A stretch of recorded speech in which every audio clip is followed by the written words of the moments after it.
Namaste, my name is Indu Shrestha, psychotherapist, Water Psychotherapy. Today I will be talking about imposter syndrome. Treat the cause, not the symptoms. Have you ever experienced nagging doubts about accepting the achievements you have gained? Even after getting the top academic degree, the desired office position, and the dream profession you are looking for. Why is it that? So many of us struggle to overcome the feeling that our achievements weren't earned or that people shouldn't care about our opinion and abilities.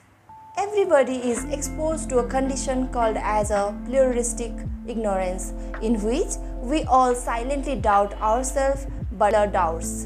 Imposter syndrome is a psychological term that refers to a pattern of behavior wherein people, even after advocate external evidence of success, doubt their abilities and have a persistent fear of being exposed as a fraud. Imposter syndrome, also called perceived fraudulence, which involves feeling of self-doubt and personal incompetence that persist despite your educational experience and accomplishments. Some high achievers feel apparent intellectual duplicity as a subjective experience, failing to internalize their achievements in spite of their objective accomplishments. For instance, students who feel dishonest commonly fantasize that their high test results are a result of their luck, poor judgment of their professor, or that they were accidentally admitted to the graduate school owing to an error by the admission committee. This body of work, however, refers to a subjective experience marked by a person's self-perception of fraudulence and focus on the personality of people who purposefully falsify their character. According to Image 1979, who looked at the connection between perceived fraudulence and sex role orientation, there is a strong correlation between fraudulence-related variables and the individual who exhibit high level of femininity and androgyny. Clance and Image 1978 earlier hypothesized that perceived fraudulence tended to be a particularly female experience, despite the fact that Image did not specifically ask participants about their own false impression of themselves.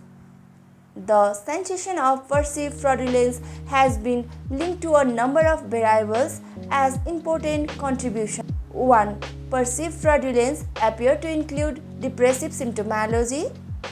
2. Social anxiety associated to both evaluative and social context may be a second factor in perceived fraudulence.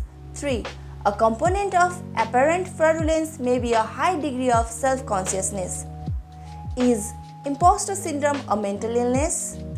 Imposter syndrome is not recognized as an official disorder by DSM-5, which stands for Diagnostic and Statistical Manual of Mental Disorder, 5th edition.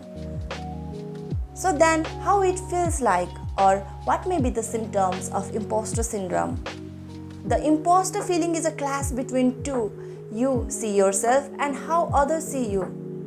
Even though many recognize your brilliance, your attributes, your success to timing and luck, you don't think you merited them and you worry that others may eventually come to same conclusion. As a result, you put pressure on yourself to work more so that you can A. Prevent people from noticing your flaws and inadequacy. B. Becoming deserving of roles you feel you don't. C. Compensate for your perceived intellectual deficiencies. D. Ease feeling of guilty over trickling people. The effort you put out might continue the cycle. Your subsequent success don't provide you any comfort since you view them as nothing more than the result of your effort to uphold the illusion of your success.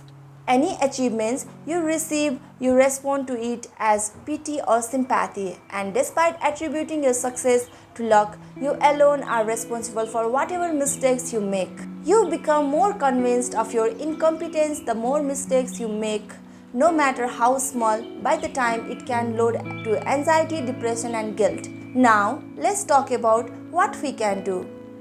The solution of overcoming imposter syndrome is to develop an environment that supports a diversity of leadership styles in which varied manner, racial, ethical, and gender identities are viewed as equally professionals as a current model rather than trying to fix individual people.